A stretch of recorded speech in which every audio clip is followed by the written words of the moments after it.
وہ خاتون انوالو ہے جو لے کر گئی ہے یہ عشرت حنیف. سر میں اور آپ پورا دن بیٹھ کر اگر کہتے رہے عتیق صاحب کہ وہ انوالو ہے فلاں انوالو ہے, نہیں ہے سر. ایک قانونی نقطے پر آتے ہیں. قانونی طور پر آپ کا مس عشرت کا کیا نقطہ تھا جس کی وجہ سے اسے ضمانت ملی ہے اور جو اتنا سٹرونگ تھا کہ وہ آج بیل پر گھر چلی گئی ہیں؟ وہ صرف اور صرف جو ان کا کورٹ کے اندر تھا. دیکھیں ابھی جو کورٹ کا ڈیٹیل آرڈر ہے وہ تو میں نے پڑھا نہیں ہے کہ انہوں نے ڈیٹیل ججمنٹ کیا ہے کورٹ کی اس کے حوالے سے. وہ جب مجھے ملتی ہے کاپی تو میں اس کو دیکھوں گا کہ انہوں نے کیا. جو مین آرگومنٹ ان کا تھا جو ان کے لائر کا وہ یہ تھا کہ یہ خاتون ہے, خاتون ہے تو لیڈیز ہونے کی حیثیت سے اس کو زیادہ دیر جیل میں نہیں رکھ سکتے. اور انویسٹیگیشن کیونکہ آئی او صاحب نے بھی کورٹ میں کھڑے ہو کے کہا تھا کہ جی ہم نے انویسٹیگیشن کمپلیٹ کر لی ہے, ہمیں اب اس کی فزیکل باڈی کی ضرورت نہیں ہے عشرت کی. تو دیٹس وائی آپ کو پتہ ہے انویسٹیگیشن کے اندر پولیس نے اتنے لیکونے چھوڑے ہیں, اتنے زیادہ پولیس سے جتنا ہو سکا اس کیس کو برباد کیا. آپ سمجھتے ہیں پولیس پہ پریشر تھا؟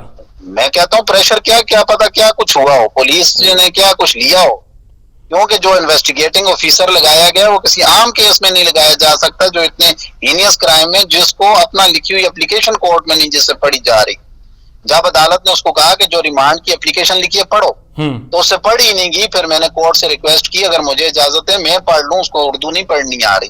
اچھا, تو وہ میں نے اپلیکیشن پڑھ کے کورٹ کو سنائی جو اس نے لکھی تھی. تو یعنی جی یعنی آپ کا مطلب یہ ہے کہ کرائم میں ایسے بندوں کو انویسٹیگیٹنگ آفیسر لگانا آخر اس کے پیچھے کیا محرکات ہیں اور اتنا انتہائی میں کہتا ہوں کہ بہت ہی غلط نظام انہوں نے رکھا ہے انویسٹیگیشن کا کہ اتنے ایک کیس کو کہ ایک بچی کے ساتھ ایک ظلم ہوا ہے جس کی عزت خراب ہوئی, جس کا مستقبل خراب ہو گیا, لیکن اس کے اوپر پولیس جو ہے یہ کام کر رہی ہے. برادر دیکھیں عزت تو مسئلہ یہ ہے کہ عزت تو مفتی صاحب کی عزت پر بھی ڈاکہ ڈالا گیا ہے. ابھی اگر ملزم ہے ان پر کیس نہیں ثابت ہوا تو سر ان کا بھی مدرسہ ہے, ان کی ایک ساکھ ہے معاشرے میں, وہ ایک معلم ہے, وہ جمعہ پڑھاتے ہیں, ان کا القاء احباب زیادہ ہے مسکان کے مقابلے میں, تو عزت تو ان کی بھی تار تار ہوئی ہے ابھی تک جب کیس ثابت نہیں ہوا. تو دیکھیں مسئلہ یہ ہے نا پرائما فیشی چارج اس وقت پروو ہو جاتا ہے کہ جب ایک لڑکی آ کے کہتی ہے کہ میرے ساتھ ریپ ہوا ہے اور میڈیکل جو رپورٹ ہے وہ کوریبوریٹ کر جاتی ہے اس کی سٹیٹمنٹ کے ساتھ کہ ریپ ہوا ہے. اب مسئلہ یہ ہے کہ جب جو چیز انہوں نے ڈیلے کی جان بوجھ کے مفتی نے اس کو اپنے گھر میں پری پلانڈ چیزیں اسی طرح ہوتی ہیں کہ انہوں نے اپنے گھر میں روکے رکھا تاکہ ادھر مدرسے میں روکے رکھا, اس کو آنے نہیں دیا, گھر کو نہیں اطلاع دی, تاکہ جتنا ڈیلے ہو سکا ان سے انہوں نے کیا تو میڈیکلی تاکہ اس کا ڈی این اے نہ ہو سکے. اب دوسری چیز جب ڈی این اے ختم ہو گیا کہ وہ نہیں ہو سکتا, دوسرا راستہ سرکمسٹانشل ایویڈنس. سرکمسٹانشل ایویڈنس کے لیے اتنا ہی کافی تھا کہ جس وقت بچی الج کر رہی ہے کہ میرے ساتھ یہ ریپ ہوا ہے اس وقت بچی کی کسٹڈی کہاں ہے, بچی کہاں پر موجود ہے, جس کو الج کر رہی ہے وہ کہاں پر ہے. یہ اہم نقطہ ہے کہ بچی تو 7 سال سے مدرسے میں ہے, اور جس دن کا وقوع لکھ رہی ہے اس دن بھی وہ مدرسے میں ہے. ٹھیک ہے یہ نقطہ اہم ہے, لیکن مجھے یہ بتائیں سر عتیق صاحب مجھے یہ بتائیں کہ مس عشرت کی جو ضمانت ہو گئی ہے اس کے بعد اب آپ کی کیا اسٹریٹجی ہے, آپ کا پہلا کیا ریئیکشن ہے اس پر؟ پولیس نے غفلت کی, عدالت کی طرف سے غفلت ہو رہی ہے, پہلا کیا ریئیکشن آپ کا؟ دیکھیں جی سب سے پہلے تو اس میں جو ہے نا جب بھی بیل ہوتی ہے کسی کی تو لازمی بات ہے کہ پولیس نے میٹر کو, میں تو پولیس کی انویسٹیگیشن سے مطمئن ہی نہیں ہوں آج تک, کیونکہ انہوں نے پراپر طریقے سے اس میٹر کو لیا ہی نہیں ہے سیریس.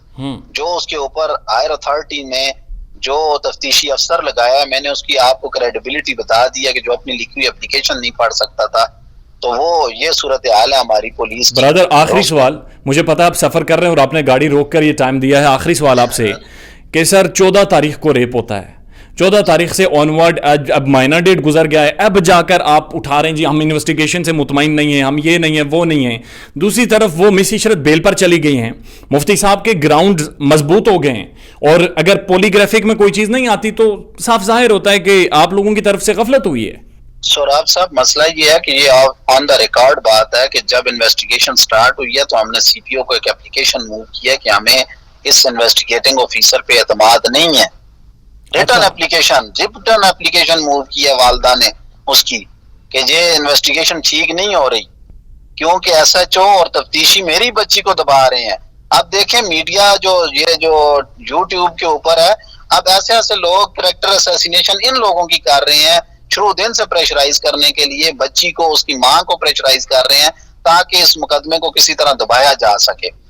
اب وہ ریٹن اپلیکیشن ریکارڈ پہ ہونے کے باوجود سی پی او صاحب نے کیوں نہیں آئی او کو چینج کیا؟ کیا وجہ ہے کہ جب وہ کہہ رہی ہے کہ میں اس سے مطمئن نہیں ہوں، یہ انویسٹیگیٹنگ آفیسر سے مطمئن نہیں ہوں، عتیق صاحب انشاءاللہ پھر آپ کو زحمت دیں گے. بہرحال آپ کہہ رہے ہیں کہ آپ انویسٹیگیشن سے مطمئن نہیں ہیں. ٹریول سیف سر، خیریت سے جائیں. تھینک یو ویری مچ سر. اللہ حافظ.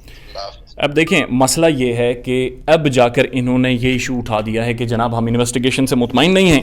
ہم نے پہلے ایک درخواست موو آن کی تھی سی پی او کو اور یہ کہا تھا کہ جو انویسٹیگیٹو آفیسر ہے اس کی کریڈیبلٹی نہیں ہے، اس کی تعلیم ہی نہیں ہے، اس کی سمجھ ہی نہیں ہے، اس کی انٹیلیجنس ہی اتنے نہیں ہے کہ وہ اس سارے معاملے کو پروب ان کر سکے.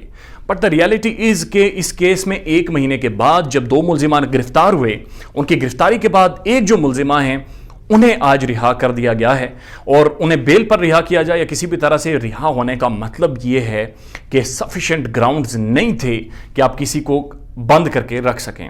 اپنا خیال رکھیے گا اور ہمارے چینل کا بھی. اللہ حافظ.